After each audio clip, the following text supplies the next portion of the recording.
بینەرانی بەڕێز و خۆشەویست ئەم کات و گشتکاتێکتان شاد و کامەران بێ خۆشحاڵم لە بەرنامەیەکی نوێی وێنەکانی دوێنێ پێتان شاد دەبم بەو هیوایی جێگای سوود و ڕەزامەندی هەموو لایەکتان بێ. میوانی ئەم جارەمان میوانێکی ئازیز بە ناوی دکتۆر مەریوان مستەفا تاڵەبانی بە ناوی بەرنامەکەمانەوە گەلێ بە خێراتنت دەکەین. زۆر سپاس بۆ تۆ کاکاسۆ، سپاس بۆ کەناڵی کورساتی خۆشەویست ئەم دەرفەتە و سەڵاو لە بینەرانی بەڕێز. زۆر زۆر سپاس بۆ جەنابێ دکتۆر مەریوان. ئەمانەوێ بپرسین بزانین ئەم بەرنامەیەت بینیوە؟ بەڵێ هەموو جارێک سەیریەکەم. باشە بەردەوام. کەواتە تۆش ئەزانی ئێمە لە شۆ دەست پێەکەین. بەڵێ ئێمە لە بنەچەوە دەست پێەکەین، بۆیە ئەمەوێ بزانم ئەم پیاوە کێیە؟ ئەمە شێخ مستەفا کوڕی شێخ حەمید تاڵەبانی، خاوەنی سێ دێبوو لە ناوچەی خانەقین لە بنکورە، دێی سەوز بڵاخ، دێی کەنیزەر، دێی سیاوڵە. باش، دێی سەوز بڵاخ گەورەترین دێبوو. بەڵێ دیەکانی تر کەنیزەر و سیاوڵ. کەنیزەر دێ شاخێکە بوو ناوی کەنیزەر بوو لە خوارە کانیزەر دەبووە بە کەنیزەر. کەنیزەر دیان پێگوت 36 ماڵ بوو. 36 ماڵ بوو. سیاوڵە 14 ماڵ بوو. سیاوڵە و کەنیزەر و سەوز بڵاخ. سەوز بڵاخ تقریبەن 70-80 ماڵ. باشە، خۆتان لە سەوز بڵاخ دانیشت. تاریخ و مێژووی دیەکە مەسەلەن چەندەیە؟ پێش خانەقینە، دوای خانەقینە، کامیان لە پێشان؟ یعنی ناخانەقین شارێکی کۆنە لە عێراقە بە شێوەیەکی گشتی. بەڵام باپیرم کە ناوچەی زۆری هەبووە و دێهاتی زۆری هەبوو دابش کراون بەسەر کوڕەکانیان. سەوز بڵاخ کەوتە بەشی باوکم و لە بنار گلەوە لای کەرکووکەوە چوو بۆ سەوز بڵاخ. لە بنار گلەوە ئێوە چوونەتە سەوز بڵاخ لەبەرەوەی کە بە موڵکی بەشی باوکم بووە. بەشی باوکم کەوتووە، بەرباوت و براکانی ئێوە کەوتووە. باشە، کەواتە شێخ مستەفا کوڕی شێخ حەمیدی تاڵەبانی. پێش شێخ مستەفا مادام ئێمە وێنەی شێخ حەمیدمانەیە، بە دوور و درێژی دێنە جارە سەر باسی شێخ حەمیدی تاڵەبانی. باسێکی ئەم پیان بۆکە. شێخ حەمید کوڕی شێخ عەزیز کوڕی شێخ ئەحمەد تاڵەبانی. شێخ ئەحمەد یەکەم تاڵەبانیە، یعنی سێهەم نەوەیە. یعنی لە پێشا شێخ ئەحمەدە. بەڵێ دوای ئەو شێخ عەزیز کوڕی بووە. باشە، ئێمە بەرەی شێخ عەزیزی. لە شێخ ئەحمەدەوە 8 کوڕی هەبووە. شێخ عەزیز ئێوە نەوەی شێخ عەزیزە. ئەتوانی براکانی شێخ عەزیز لەبەرتە ناوەکانیانم پێ بڵێ؟ شێخ غەفوورم لە بیرە. شێخ غەفوور ئەوە لە کوێ دانیشتن؟ لە دوایی بەشی کەوت لە کۆیە چوو بۆ کۆیە. ئەوە بەر کۆیەکەوت. شێخ ئەوڕەحمان تاڵەبانی برا گەورە باوکی یەکەم کوڕی شێخ ئەحمەدە. شێخ ئەحمەدە باوکی شێخ ڕەزای تاڵەبانی. باوکی شێخ ڕەزا کەواتە کوڕی مامی شێخ حەمید دی باپیر من ئامۆزای باپیرتە شێخ ڕەزا. باشە، ئەجا دوای شێخ عەبدوڕەحمان زۆرم لەبیر شێخ عەلی هەیە و شێخ ناوەکانم بەتەواوی زۆربەیان گۆڕەکانیان لە تەکەی تاڵەبانی لە کەرکووک هەموو نێشراون. یعنی لە هەر شوێنێک وەفاتیان کردبێ چوونەتەوە تەکەی تاڵەبانی. ئێستا تەکیەکە بەدەستکیەوەیە؟ بەدەست زوڕیەتی شێخ ئەوڕەحمانەوەیە هەر لە یەکەم ڕۆژەوە نەوەکانی هەر لە بیدایەتەوە لەبەر ئەوەی ئێستا شێخ یوسف کوڕی شێخ عەلی کوڕی شێخ جەمیل، یعنی ئەو ئیمامی تەکیە. ئەی بابڕێ کاک دکتۆر، وەکو بزانی ئێستاش تەکیەکە کار و فەرمان و وەزیفەی جارانی خۆیەکە، مەسەلەن خەڵک هەڕوویتیەکە، ناخواردنی تایە، خەڵک داڵدائەیە وەکو جاران، ئەو شتانی تیا ماوە؟ بەڵێ دەروێشی تاڵەبانی زۆر هەن لە ناوچەکانی کوردستان و لە ئێرانی شەوەیەن. دایم شەوان جار هەیە 40 کەس 50 کەس لەوێ ئەنون لەوێ نانەخۆن، دایم خەڵکەیە، دایم دەورە شتەکەنەوە دەرسەڵێنەوە و زۆر دەروێشیشەیە تورکمانن دایم ئەچن بۆ ئەوێ و بۆ فتووا وەرگرتن. لەکوێوە تەمیل ئەکرێن؟ لەکوێوە پارەی خواردن و یارمەتی و هاوکاری لەکوێوە؟ خێزانی تاڵەبانی ئەوەی بتوانێت یارمەتیە و دەروێشەکانش دائیمەن یەن لەگەڵ خۆیانەیەنن ئەوانی شتێنن. کەواتە کۆی گشتی تاڵەبانیەکان مەبەستیانە ئەو مەقامە بمێنێ وەکو خۆی؟ زۆر مەبەست. باشە، بابینەوە سەر مەرحومی شێخ حەمیدی تاڵەبانی فەرمووی کوڕی مامی شێخ ڕەزای شاعری گەورەی شێخ ڕەزا هەجووی کردووە هەجووی زۆر کەسیشی کردووە ئایا شێخ حەمیدیشی هەجوو کردووە؟ نەخێر چەند پارچە شعرێکم دیوە زۆر مەدحی شێخ حەمید دەکات. بۆی چییە؟ معجب بووە بە ئازایەتی بە عەشایەتی و بە ئازایەتی شێخ حەمید ئیتر مەدحیە کردووە یعنی لەو لاییاوە بەڵێ ئەڵێ شعرێکی هەیە بەیتێکی هەیە ئەڵێ حەیدەری کەڕا ڕێیاخۆ خالیدی ئیبنی وەلید ڕۆستەمێکە ڕۆژی داوا بەینی بین الله حەمید کەواتە زۆر زۆر ئیعجابێکی سەیری هەبووە ئەگەر وانە بواە بەر شەمەندەفەری هەجووەکە و ئەویش وەنیە باشە ئەمە شوێنەیەکی تری شێخ حەمیدە لەگەڵ کاپتنێک بە ناوی کاپتن فۆکس ئەم پیاوەکێیە ئەمە جەنگی جیهانی یەکەم کە ئینگلیز سەرکەوت بەسەر ئیمپراتۆرەی عوسمانیا هاتن لە کفری لەوێدا مەزران بوو بە حاکمی ناوچەکە ناوچەی خانەقین ناوچەی کفری لە کفری باش شێخ حەمیدی باپیرم چوو بۆ ئەوێ بۆ یارمەتی و خەڵکێکی زۆر چەکداری برد لەگەڵ خۆی ئەو چەند کوڕێکی چون وتی ئەبێ ینی ئیمپراتۆری عوسمانی نەماوە نابێ کەس دەستکاری مڵکی خەڵک بکە مڵک و ماڵی خەڵک این بکە یعنی چووە لای کاپتن فۆکس ئەمەی تێبگەێنێ کاپتن فۆکس معجب بوو بۆ ئەی وتی کەواتە تۆ ئەبێ بتکەین بە قایمقامی کفری بە حاکمی بەڵێ ماوەیەک بوو قایمقامی کفری حاکم بەڵام دوایی گەڕایە ناو مڵک و دێهاتی خۆی ئەوەی نەکرد پرسیارێکم لا دروست بوو لە دەورانی شێخ مەحموود و حکوومەتی کوردستانی جنوبی کە شەڕ و ئاژاوە کەوتە بینی کورد و ئینگلیز لە دوای کە بەڵێنیان بە کووردا و لێی پەشیمان بوونەوە شەڕ لە دەربەنی بازیان و شەڕ لە ئاوباری ئەم کۆمەڵە شەڕە ئایا شێخ حەمیدی تاڵەبانی ئەوانە بۆ پژگیری شێخ مەحموود شتێکیان کردووە؟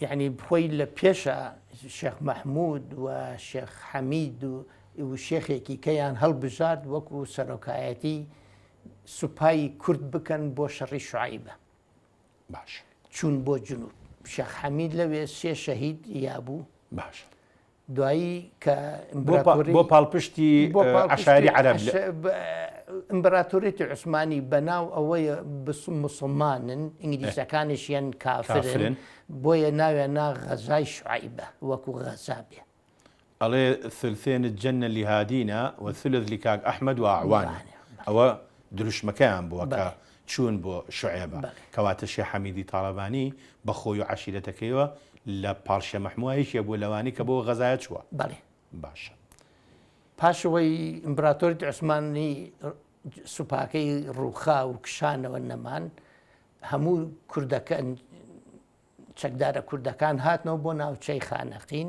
لە ناحەی قۆرەت و کۆبوونەوە چی بکەین شێخ حەمید وتو بووی تازە ئیمپراتۆریەتی عوسمانی ڕووخا ئیمپراتۆریەتی بریتانی بە قووەت و هاتوون ناوچەکە ئەبێ هەوڵ بین ئێمە ئاگامان لە ناوچەکان بێت و لە دێهات و مڵک و ماڵمان لەگەڵ وەزعی ڕاهێنیش خۆمان بگونجێنین ئیتر بڕیارەکە درا هەر یەکێ ڕێگای خۆی وەرگێت ئیتر لەوێ جیابوونەوە لە یەکتر شێخ حەمید گەڕایەوە بناری گل بۆ ناوچەکەی خۆی شێخ مەحموودش گەڕایەوە بۆ لای سلێمانی بۆ دەڤەری سلێمانی کاپتن فۆکس تاکەی لە کفری ماوەتەوە وەکو بزانی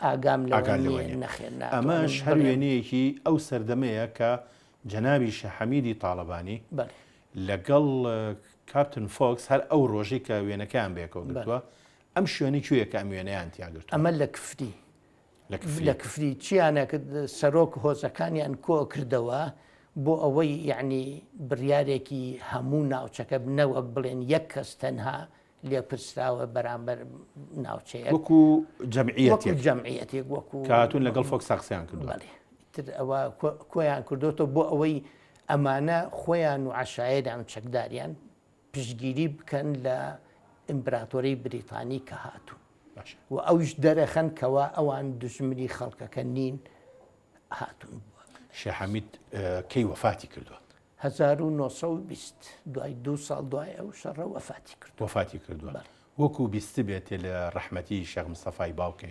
خوێندەواری بووە شێخ حەمید چووە بۆ حەج ئەوە ئەزانم بەڵام بۆ خوێنەواری و زوو چەند بووە ئاگام لێ نییە باشە بابینەوە سەر گوندی سەوز بڵاخ ئەکەوێتە کوێی خانەقین لە کەلارەوە بڕۆیتە ئەو بەر ڕووباری سیروان ئەوە پێڵێن بنکورە ناوچەی بنکورە تقریباً بیسی دێ ئەبێت باشە تقریباً ئەکەوێتە ناوەڕاستی ئەو ناوچەیە ناوەڕاستی ئەو ناوچەی پێش خانەقینە باشە خەڵکەکەی بە گشتی بە چیەوە مەشغوڵ بوون کشتتوکاڵی چەند کەسێکیان بازرگانیان نەکرد و ئاژەڵشتیانە کڕیوەیان برد بۆ بەغایان فرۆشتۆیان هاانیەوە بەڵام زۆربەی کەس کشتتوکاڵی و بێستان و دالی و شتیانە کرد ئەشیان پێ ئێستاش ماوە ئەو شتانە هەر ماوە باشە ئەم ڕسمی کوێیە ئەمە مێژوویەکینی ئەو بنایی کە تۆزێک ماوە ئەوە پێڵێن مزگەوتی شێخ عارف شێخ عارف وەکو بڵێ مامی شێخ حەمید بووە مامی شێخ حەمید بووە باش کەواتە برای شێخ عەزیز بووە برای بەڵێ کوڕی شێخ ئەحمەد بووە باش ئەوە لایەکی وەکو گۆڕستان بوو بۆ خێزانی تاڵەبانی بۆیە نەیان ڕووخان و ئەمەش لە بەردەمە ماوە ئەوە ماڵی شێخ مستەفای باوکمە من لەو ماڵە لەدایک بووم پەروەردەکرام ئەمە سەوز بڵاخە یعنی کە هاتمەوە لە دەرەوەی وڵات چووم بۆ ئەوێ بەڕاستی کاگاسۆ چوومە ئەو شوێنە خۆمم بۆ نەگیرە زودانیشتم زۆر گریا تەنها بۆچی گریای دکتۆر مەریوان تەنها بۆ ماڵەکە نەگریام یعنی ئەوە زۆر شتی کەوتە بیرم باوکو دایکم کەسوکارم خەڵکی دیەکە دوای ئەوەی تۆ بە ئاوەدانی بەجێهێشتووە ئێستا بە وێرانە ماڵی وێنەکان شکان لەبەر چاوتا زۆر متەئەسر بووم دکتۆر مەریوان تۆ دنیات زۆر بینیوە چیتەتە دەرەوە ئەوروپا دیوە کەنداوی عەرەبیت بینیوە لەوێ فەرمان بەربووی ڕای تۆ چییە بەرامبەر بە جوانی سەوز بڵاق لە چاو دنیایە ئەو خۆشەویستیەی لە سەوز بڵاق هەبوو لە نیوان خەڵکەکەیە لە ناو کوڕەکانی شێخ و بڵێن فەلاحەکان هەستمان نەئەکرد ئێمە جیاوازین هەموو خزم بووین هەموو دۆست و خۆشەویستی یەکتر بووین ئەو دۆست و خۆشەویستی هەتا ئیسەکە ئاسۆ نەوەکانمان نەوەی دوایینەوە هاتوون هەر وەکو یەک ماوە جوانی سەوز بڵاق ئەوە بوو قسەیەکی شەیە بیرمەندێک ئەڵێ ئینسان تاوەکو شوێنی گەورە و زۆرتر ببینێ ئەنجاتیەگا شوێنەکەی خۆی چەند گەورەیە چەندیش بچووک بێ هەر بە گەورەی ئەیبینێ هەر بە گەورەی بەڵێ وێنەیەکی کە هەیە جێبێکی ئەمریکی لەگەڵ شوێنێکی نیمچە داروخا و 3 درەختی دارخورمە ئەمە کوێیە ماڵی باوکم زۆر گەورە بوو حوشێکی گەورەی هەبوو هینی خێزان بوو حوشە گەورەی هەبوو هین ئەوەی شوێنی خێزانەکە پیانەوە چی کاک دکتۆر هەر ماڵە هەر ماڵە بەشی خێزانی بەشی خێزانەکە بوو پیان ناوە حرەم سەرا نەوەڵا ئەو شە بەکار باشە و حوشی ئاژەڵ و هین مەڕ و ئێستر و وڵاق ماڵیان هەبوو و حوشێکە بوو هی میوان بوو باش بەڵام باوکم لە پاشە ئەمجا حوشێکی لە دەرەوە دروست کرد ئەو خانووەیە حوش سیاجێکی گەورەی کرد و خانوویەکی تیا کرد بۆ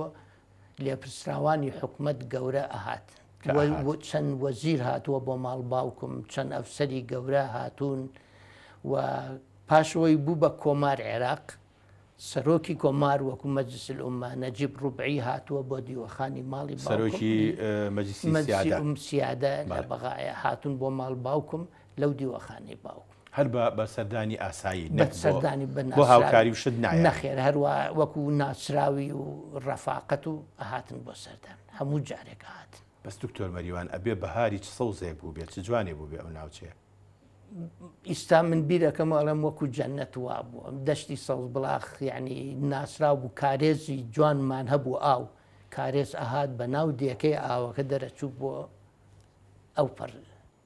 وێنەیەکی تر هەیە، وێنەی دەرگایەکە. ئەم وێنەی ئەکەوێتی کوێی ئەم بینایەوە، چ پەیوەندیی بۆ بینایەوە هەیە؟ ئەمە دەرگای ژووری دانیشتنی باوکمە لە دیوەخانەکەیە. باشە. کە ئێمەیان دەرکرد، حکومەت تەهجیر کرد، عەرەبیان هانی. باشە. پاشەوەی عەرەبەکان ڕۆیشتن ئەو دەرگایان هەڵکەن و شکان و وایان لێ کرد و بردیان. ئەم ناوچەیەش تەمەن سەوز بڵاخ و ئەو ناوچەی ئەو سێدی ئێوە ئەمانە هەمووی بەر شاڵاوی ئەنفال کەوت؟ پێش ئەنفال. پێش ئەنفال. لە 75 ئەو ناوچەیە هەموو دەرکراین و دێهاتەکانیان تەخت کرد. یعنی ئەوە لە کاتی نسکۆی 75ەوە هەتاوەکو ئەم ئەخیرە هەمووی هین بوو، هەمووی چۆڵ بوو؟ بەڵێ چۆڵ بوو. باش. با بینە سەر هەندێک وێنەی زۆر ناوازەی ماڵی ئێوە. ئەم پیاوە چییە؟ ئەمە شێخ مەحەممەد نەجیمە، کوڕە گەورەی باوکمە.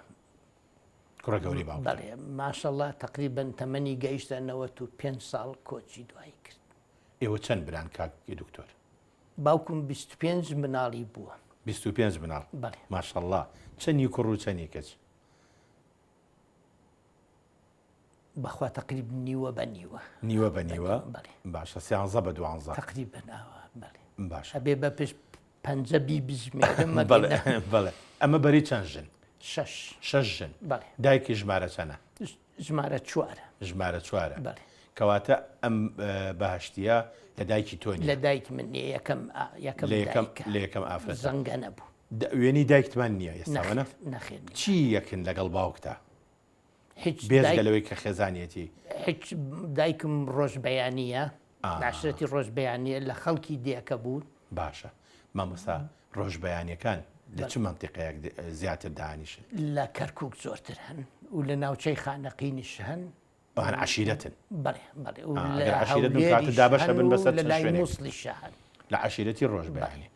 زۆر خزمی شەهید هونەر و نووسراوی ڕۆشنبیری گەورەی کورد مەلا جەمیل ڕۆژبەیانی، جەمیل بەندی ڕۆژبەیانی. منیش ئەمەوێ باسی بەڕەحمەت بێت جەمیل بەندی ڕۆژبەیانی بکەم. ئەو چی دایکتەکە؟ بە خزمایەتی ئەگەنە یەکتر، نەک خزمێکی نزیک، بەڵام بە خزمایەتی ئەگەنە یەک. باشە کاک دکتۆر، ئەی ئەم پیاوە چییە؟ ئەوە کاکە هیواگیانە. باش. بۆچی کاکە هیواگیان؟ چونکە هیوا کوڕی برامە. باشە. تەمەنی 9 مانگ بوو، براکەم کوت و پڕ ئەمری خوای کرد. خوالی خۆش. ئیتر خۆشەویستی ئەو برایە هەموو خزم و کەس و کار و ناسرا و یامان بە هیوا. ناسرااو بوو بە خۆشەویستەکەی شێخ مستەفا. یعنی نازێکی هەبوو، نازێکی گەورەی هەبوو، بەڵام کە جنسێمان بۆ دەرهانی بڕاتە قوتابخانە، باوکی نەما بوو. لەبەرەوە بە ناو باوکمە و نووسراو ئیسە بە برای مندانرا. یعنی بە فەرمی براتە، بەڵام لە بنەچەیە برازان. بەڵام بەداخەوە لە شاڵاوی ئەنفال بردیان ونیان کرد. ئەویش نەگەڕایە. ئەویش نەگەڕایە. درود بۆ گیانی پاچی.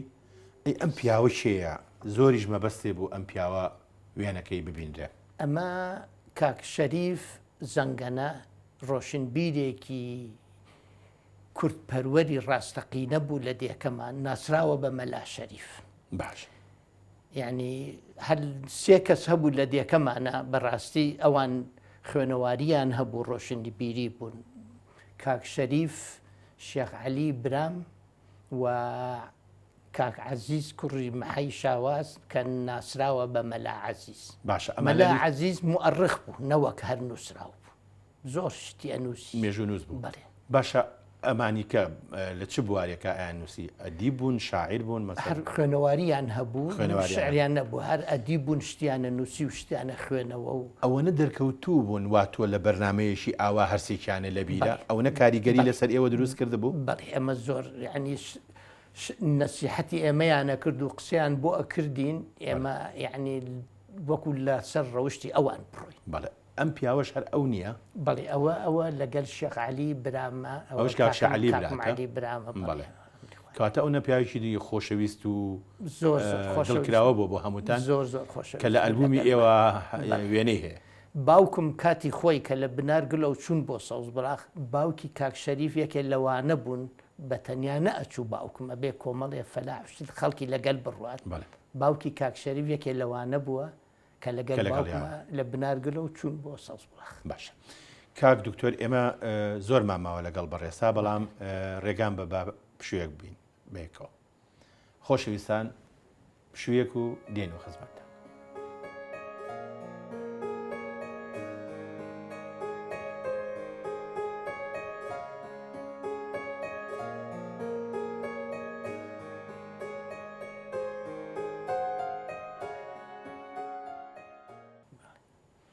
شێعەلی برات پەیوەندی بەم پیاوە بەهەشتیەوە هەبوو هیچی لێوە فێر بوو شعری لێوە فێر بوو خۆی شعریە نووسی خۆی کەم بە شعری ئەنووسی بەڵام کەم زۆر بە زمانی کوردی شعریە نووسی شێعەلی بە زمانی کوردی. هەندێک شت هەیە یەکەم جار لە سەوز بڵاخە چین ئەو شتانی کە داهێنانی ئێوە بووە لە ناو سەوز بڵاخ. یەکەم تومبیلی تایبەت لەو ناوچەیە لە پێشەکی چلەکانی سەدەی ڕابردوو باوکم کڕیوەتی نازانی چی بوو نەخێت تومبیل وتیان ڕەنگی ڕەش بووە بەس ئەمە ئۆتۆمبیل یەکەم تراکتۆری کشت و کاڵ هاتۆتە ناوچەکە لە بەغاوە باوکم هانی لە پەنجاکانە لەوێ بوو. باش ئەوان تۆ بیرت بە ئەوەم لە بیرێت و یەکەم قوتابخانە لە لادێ لە خانەقینە بکرێتەوە لە چلەکان بوو لە دەی سەوز بڵاخ.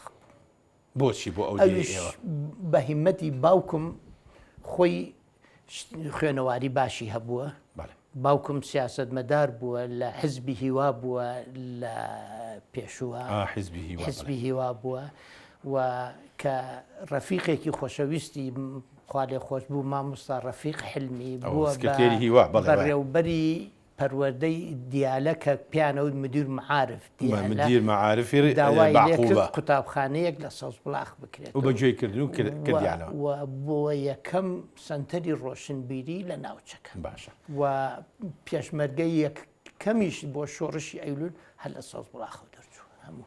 باش ئەم پیاوە کێیە؟ ئەمە شێخ عومەری خوشکەزامە. باش پێشمەرگەی کوڕی شێغالی تاڵەبانیە خزمان ئامۆزای باوکمت بەڵێ پێشمەرگەیەکی جەربەجەی ئازا پیاوێکی بەڕەحم سەخی شەهیدە خاڵی خۆش بێ خاڵی خۆش بێ و شەهیدە درود بۆ گیانی پاکی ئەو شەهید شەهیدانی کوردستان. با بینە سەر باسێکی جەنابێ تۆ لە سەوز بڵاخ چوویتە مەکتەب؟ بەڵێ تا هەر سەرەتایی لەوێ تەواو کرد 4 ساڵ کاتی من 4 ساڵ بوو. باشە دوایی چوویتە کۆ؟ لە خانەقین ڕۆیشتم بۆ خانەقین متەوەسەشی لەوێ تەواو کرد؟ بەڵێ سانەویم تەواو کرد سانەوی هەتاوەکو پێنج ئەو کاتە تا پێنج هەبوو. بەڵێ دوایی چوویتە کۆلێژی پەروەردە لە بەغا زانکۆی بەغا کۆلێژی پەروەردە بەشی بیرکاری بەشی بیرکاری باشە. ئەو سەردەما باسێکی ئەو سەردەمەمان بۆ بکە پۆلی یەکە چۆن گوزەراند پۆلی یەکەم چۆن چۆنی گوزەراندی؟ پاش مانگێک 2 مانگ دەوام کرد ڕووداوێک ڕوویە لەسرم بەسەر جەنابێت بەڵێ بەهۆی هۆیەکەوە سیاسی بێت چی بێت کە پەیوەندی بە منەوە نەبوو گرتیانم قسمیانە حەبسمیان کرد ماوەی مانگ و نیوێک هەر لە سەرەتای چوونە کۆلێژ. بەڵێ هەر پاش مانگێت 2 مانگ پاشەوەی کە دەرچووم باوکم واسەیەکی زۆری کرد و مەحکەمە و هیچیان نەدی بەسەر منەوە من دەرچوو گەڕامە و کۆلی سەیرەکەم تاقیکردنەوە بووە مختەبەرات کراوە من زۆر دوعاکەوتوم. باش پێویستم بووتم ئەم ساڵ تەجیلەکەم بۆ ئەوەی ڕەنگێ دەرنەچم. باش بەڵام برادرانم بە کوڕ و کچ بەڕاستی من ئێستاش سوپاسیانەکەم وتیان نەخێر قبول ناکەین تۆ زیرەکیت ئەبێ دەوام بکەیت و بەردەوام بیت هانیان نام بڕۆم بردیانم بۆ لای مامۆستاکان وتیان قەینا مختەبەر ئافتەکەین ئیمتیحان ئافتەکەین بەس بەردەوام بە 418 تەلەبە بووین.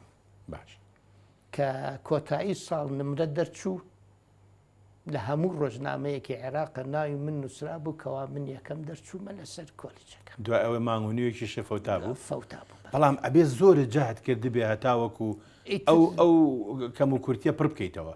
قسوورم نەکرد لەون دیارە قسوور نەکردەوە تا لێرا سعیەکەی وەنیە ئەوە سعیکردنە بەڵێ لە ناو کۆلیجەکەی دانیشتم هەر فراغم بواە دانیشتم سعیمە کرد. ئەمەش هەر وێنەیەکی تری زمانی کۆلێژ ئەوە نییە؟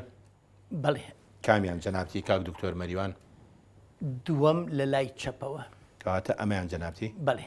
ئەی ئەمانی کە ناوەکانیان لەبیرنەوە؟ یەکەمیان ئەوە مامۆستا سیروان نووریە کە ئیسە مامۆستا خانشینە لە سلێمانی ناسراوە. یەکەم لە لای ڕاستەوە. ئەمەیان مامۆستا سیروانە؟ بەڵێ. بەڵێ لێرەوە ڕێز و خۆشەویستی بۆ نێرین. ئەی ئەمەیان؟ لە بیرم نییە ناوەکانیان لەنگێ لە پشتی نووسرا. لە چ شوێنێک بوو مامۆستا ئەو؟ ئەمە لە نادی کۆلیجەکەمان کە شۆنی نان خواردن بووە لە ڕۆیشتین سعیشمانە کرد. باشە. کێ بوون ئەوانەی کە لەگەڵتان نبوون مامۆستا ئەو کاتە؟ یعنی خەڵکی ناسراوکە و کاتە لەگەڵتان نبوون؟ وەڵا کۆمەڵێک خوێندکارمان لەگەڵ بوون لە کوڕان و کچان. یەکێ لەوانە ئیستا مامۆستا ئەفراسیاب ڕەشید. مامۆستا ئەفراسیاب بەڵێ لێرەوە ڕێز و خۆشەویستی بۆ نێرین و مامۆستای خۆشم بووە منیش قەرزاری منی سەڵای گەرمی بۆ نێر. مامۆستا سیروان نووری. بەڵێ. مامۆستا شیرینی کەریماغا حاجی ئەحمەی کەریماغا. مامۆستا پەخشان زەنگەنە. مامۆستا پەخشان زەنگەنە خەڵکێکی باشن لەگەڵا بووە. ئەمەش هەر با بڵێن سەردەمی کۆلێژە وانە؟ بەڵێ. ئەمە بە ڕیز وەستاین ڕۆیشتین لە دەرچوونی زانکۆمان تەواو کرد لە ڕیز وەستاین بڕۆین ڕۆبەکان وەرگین کلااوش بۆ وەستان بۆ ڕۆ بۆ ئاهەنگی تاتە لێرا ڕۆبەکانتانی تر وەرگرت وەنیە؟ باشە. ئەمەش هەر وێنەیەکی تری جوانە ڕۆبەکە و کلااوەکەتان وەرگرتووە؟ بەڵێ. ئەمە کێ لەگەڵ مامۆستا ئەفراسیاب ڕەشید؟ مامۆستا ئەفراسیابە کە ئێستا سڵاوەکەمان بۆ نار. باشە. ئەمەش هەر وێنەیەکی تری کۆلێژە وەنیە؟ ئەمە لە بیرکاریە وەکو بڵێن شعبە هەبوو ئەلف با جیمدال یەکێ لەو شعبەکانە و مامۆستاکان یەک چەند مامۆستای. کەواتە ئەمە یەک شعبەیە ماشەڵڵاتان لێبێ. باشە باشە. مامۆستا ئیتر دوایی چوویت بووی بە عەسکەر وەنیە؟ عەسکەریت کرد؟ نەخێر. نەتکرد؟ نەخێر. ئەی ئەم وێنەیە چییە مامۆستا؟ ئەمە وێنەی براکەمە یەکەم لە لای ڕاستەوە ئەفسەرە لە سوپایە. کامیان؟ ئەمەیان؟ بەڵێ. ئەمەیان براتە؟ بەڵێ. عوسمان. کاک عوسمانی براتە ئەفسەر بوو خۆی؟ ئەفسەر بوو. باش.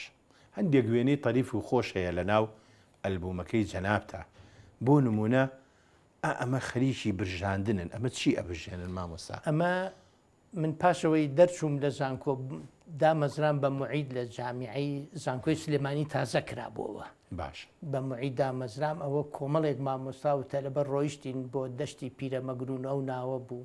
باش. ینی یەکەم وەزیفە و لە سلێمانیا بووە. خۆت حەزت لێ بوو؟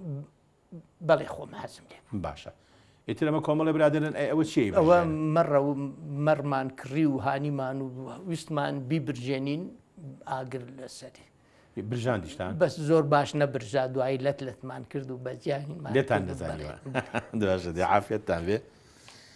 ئەمەش وێنەیەکی جەنابتە زۆر بە ئیسراحات پاڵ کەوتووی تۆ هەرە دەوێ پیشانی نین بەڵام ئەمەش بەشێکە لە ژیانی جەنابێ. ئەمە وێزگەیەکە بۆ ئیسراحەت قەیچێکە. ئاشرەف کوڕی شێخ شەرەف شێخ ئەشرەف لێرەوە ڕێزمان هەیە بۆی. کاتی خۆی ئەڕۆیشتین بۆ سەیران لەوێ یەکسەر خۆمانمان ئەگۆڕی. هەچی ئەچوو بۆ سەیران لە بەروی لە بەیانی زووە تا ئێوارە بوو خۆ بە چاکەت و پانتۆڵ دانانیشی. ئێستا ئەم ڕۆژانە خەڵک 3-4 جار خۆیە گۆڕێ بە سەیرانە. ڕاستە فەرمی. ئێستاوە کەڵچەرە ڕاستە. ئەمەش هەر وێنەیەکی جوانە. ئەم وێنەیە بۆ لای تۆیە کاک دکتۆر؟ ئەمە من کە لە زانکۆی بەغا بووم چەند مانگێک لە ئیزگەی کوردی منیان دامەزران وتیان ئێواران وەرە پرۆگرامێکیان یامێ ئەم کرد لە رادیۆ لە رادیۆی کوردی لە بەغا بە ناوی ئایا ئەزانی زانستی بوو. بەڵێ زیاتر زانستی بوو. ئەی ئەو ڕۆژگارەیە ئەوە هونەرمەند ڕەسوولگەردیە ئەو وێنەیە خۆم گرتومە وەکو یادگاری مامۆسا بینمان ڕێک بوو منی خۆشەویست چونکە من مناڵێک کوڕێکی گەنجی مناڵ بووم و لەگەڵ وەرزشا لە چیای وەڵا لە وڵاتی قەتەر 9 ساڵەوێ مامۆستای زانکۆ بووم بەشداریم کرد لە ڕاکردن لە هینێکە 5 کیلۆمەتر ڕامان کرد لە 25 کەسیان هەڵبژارد باشترین 25 کەس من یەکێک بووم لەوانە لە 25ەکە دیسانەوە پاشماوەیەک 5 کیلۆمەتر ڕابکەین لەو 25 من 9 هەم دەرچوو زۆر باشە نسبەتێکی باش ئەمە لەلایەکە لەلایەکی کەشەوە لەوێ بەلە موشت هەبوو دایم ئەچوون بۆ ڕاوە ماسی دێنە سەر ڕاوە ماسی ئەوە بەجیا بەس پێم خۆشە بزانم ئەم سێ پیاوە بۆ شناخە پێشمەرگەیە چیان ئەمانە ئەمە ئەوەی لای ڕاستەوە فازڵمە بەڵێ فازڵ کوڕی شێخ محەممەد نەجیم برا گەورەم برازام ئەمە ئەفسەر بوو لە سوپای عێراق لەگەر کۆمەڵێک ئەفسەر بەیاننامەیەکیان بڵاو کردەوە وتیان ئێمە نامانەوە لە سوپای عێراق مێنین ئەڕوین پەیوەندیان کرد بە شۆرشی کوردەوە ئەمەی دووەمیان و ئەوە کاک خالت شەمسەدین ئەوە بزانم ئەوش ئەفسەر بوو باشە ئەوی کەش کاک نەوزاد خۆشناوە یەکێک بوو لەوانەی لەگەڵ کاک فازڵ چووە دەرەوە بەڵام کاک خالت پێش کاک فازڵ بوو یعنی هەر ئەفسەر بوون ئەوانش ئەفسەر باشە کەی کۆلێژ ئەەکەی دکتۆرات هێنا کاک دکتۆر 1979 لە بریتانیا 1979 ئەم وێنەیە شوێنێکی جوانە ئەم کچانەی چێن ئەوە لە پۆلی یەک بووین لە زانکۆی بەغا ڕۆیشتین بۆ سەیران دوو مامۆستای ئافرەتمان لەگەلە ئەوانەی یەکێکیان ناوی نەسرینەوە یەکیان ناوی شیرینەوە ئەمجا پەخت لە ڕاستەوە ئەمەیان کێیە مامۆستا لە بیرم نییەوە لە بیرت نییە وا بزانم مامۆستایە دووەم لای ڕاستەوە شیرینی حاجی ئەحمەد کەریماغەیە بەڵێ ئەوەی تەنیشتی لەولاوە سێهەم پەخشان زەنگەنەیە پەخشان زەنگەنەیە کە ئەندامی پەرلەمان بوو مامۆستا ئەمەش هەر وێنەیەکی زۆر جوانە هیچ جەناب تەبەجلی کوردیەوە ئەوە لە شوێ لە تەوێڵە گرتوومە لە تەوێڵە چون بە سەردانی ماڵ براکەم لەوێ بوون لێ ئەو ڕسم بێنم کرد ئەمەش هەر وێنەیەکی جوانە مامۆستا ئەمانی چێن ئەوە خوێندکار بوون لە بەغا عەرەبن ئەوسیانە لەگەلمە ئەوەی دانیشتم لای ڕاستەوە ئەوانی برادەری ئەم وێنەیە 67 ژیراوە بە ملەوەنی کێم کامێرای ملەوەنی پێبوو مامۆستا ئەمە ملەوە نەبوو ڕەش و سپی بوو ئەم وێنەیە برادێکی خۆشەویستم مامۆستا هۆشمەند هەمەوەندی هەورامی بەداخەوە مامۆستا بوو کۆچی دوایی کردووە خۆی دەستی هوەری هەبوو ئەو بۆی بۆیە کردم ئەو کات کردووە باش کەی خێزانت پێکەوەنا 1970 کێ تێنا پەروینی شێخ نووری چۆنە ناسی مامۆستا من معید بووم لە زانکۆ ئەوش ئیشی ئەکرد لە زانکۆ کارە دەست بوو کەواتە ئەم خانمە پەروینی شێخ نووریە پەروینی شێخ نووری شیعارف کچی مامی کەماڵی شێغەریبە مدیر شورتەی سلێمانی کۆن باشە بزانم چۆن یەکەم جارە بە وردی بۆ مام جێڕەوە چۆن ناسی چۆن بینی کێ بۆی هەڵبژاردی خۆت هەڵبژاردیە خەڵکن نارد هەردووکمان یەکترمان هەڵبژارد من معیدێکی گەنج بووم ئەوش تازە بزانکۆی بەغای تەواو کرده بوو لێپرسراوی قسمی تەسجیل بوو ئەو تۆماگە لە کۆلجی زانست باشە ئیتر ئەچوون دانیشتین لە یەکترمان ناسی و کامتان بە کامتان و خۆشمەوی بۆ یەکەم جار بە سیرکردنەوە هەردووکمان بە یەکترمانەوت بە عەرەبی ئەڵێ لوغەت النەظەرات بەنیگای چاو من هیوای بەختەوەریتان بۆ خوازم ئەمەش هەر وێنەیەکە پێم وا بێ پەروین خانی تایە یەکەم لای ڕاستەوە پەروینە باشە دوایش لای چەپەوە ئەوە شاهۆی ساحب قەران کەواتە ئەمان ئەوەی ئەمەی خوارە ئەمە کێیە شاهۆی ساحب قەران باشە چی ماڵی پەروین خانن ئەمانەوە هەر ڕەفیق لە زانکۆ ئیشمانەکرد پێ لە زانکۆ بوونەوە کاتە بەیەکەوە ئەمە ژوێنەیەکی جەنابتە لەگەڵ پەروین خان بەڵێ پێم خۆشە بینەران بیبینن یەکێک لە سەیران کە چوون بۆ سەیران پێکەوە ڕسمان کرد مامۆستا ئەی ئەم وێنەیە شێنەمانە ئەمە سوبحەی خوشکە زامە باش هاوسەری ئەو فازڵ تاالبانی کە شەهیدەوەی کە وتم برازان بوو ئامرهێزی پێشمەرگە بوو کاکفازڵم بەڕاستی ئەبێ ئەمەیە باسی کەم یعنی پێشمەرگەیەکی قارەمان ئەوەی ئەفسەر بوو چوە ناو یعنی لە شەڕە ئەمەە شەڕی کرد لە کوردەر شۆڕشە تقریبان هەر لە خانەقینە و تا قەڵازی ئەو مەسول بوو بتایبەتی 74 و 75 بڵێن بچڕە لە شەڕە هەردوو گورچی لێ وەستە بردیان بۆ ئێران لەوێ بردیان بۆ لەندەن چوون بۆ لای لەوێ هەرچی گورچی لەشیان بۆ دانا بەڵام بەداخەوە درود بۆ گیانی پاشی ئەم وێنە ژوێنەیەکی جوانە ئەمەیە بزانم ئەم پیاوانەی چێن ئەمە لە پێشەکی 1970 گرتومانە یەکەم لە لای چەپەوە پاڵتۆ لەبەرەکە ئەوە شەهید سیروان تاالبانیە شەهید سیروان تاالبانی گەورە شەهیدی سەرکردە کوڕی ماممە مێردی خوشکمە هاوتەمەنمە هاوڕێی مناڵیشمە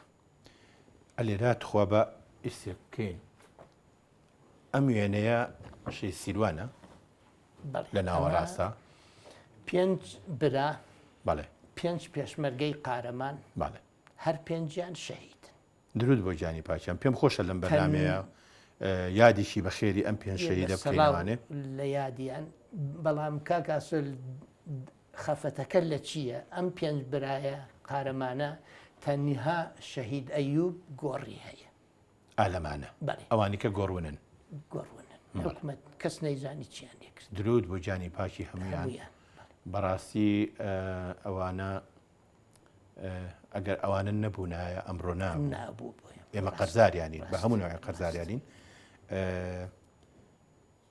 وێنەیەکی جەنابە لە ناو بەلەمە لە دەریاچەی حەبانی وێنەیەکی جەنابێ بە ماسیەوە لە تەمەنێکی دواترە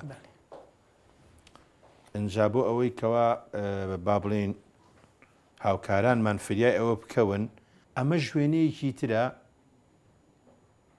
ئەمەش بەلەمێکی پشکۆلەیە چییە ئەم پەیوەندی ماسی و بەلەم و بۆچی ئەمانە لە ئەلبومەکەی جەنابتان هەر لە گەنجیەوە کاگاس و حەزم ئەکرد ئارزوم هەبوو حەزم لە ماسی گرتن هەبوو حەزم لە ئاو هەبوو لە دەریا هەبوو باشە کە چوم بۆ قەتەر لەوێ فێری ماسی گرتن زۆر بووم لە دەریایە ئەچووم لەگەل برادەران و بە بەلەم بەڵام کە لە وڵاتی ئیماراتی عەرەبیە گرتوو بووم لە ئیمارەی فوجەیرە بووم ساڵێ ئەو بەلەمەم کڕی لەوێ بەشداریم کرد لە ئینتەرناشنال یعنی سیباقی ماسی گرتن باشە لە یەکەمە سیباقی یەکەمە تەقریب 200 کەس بەشدار بووین 40-50 بەلەم لە بەحرە من بە تاک بەشداریم کردبوو خەڵاتی سێمم بەدەسانی بۆ ماسی گرتن بەر ماسی گرتن ڕاستیە بەرامبەر بە ماسی خواردن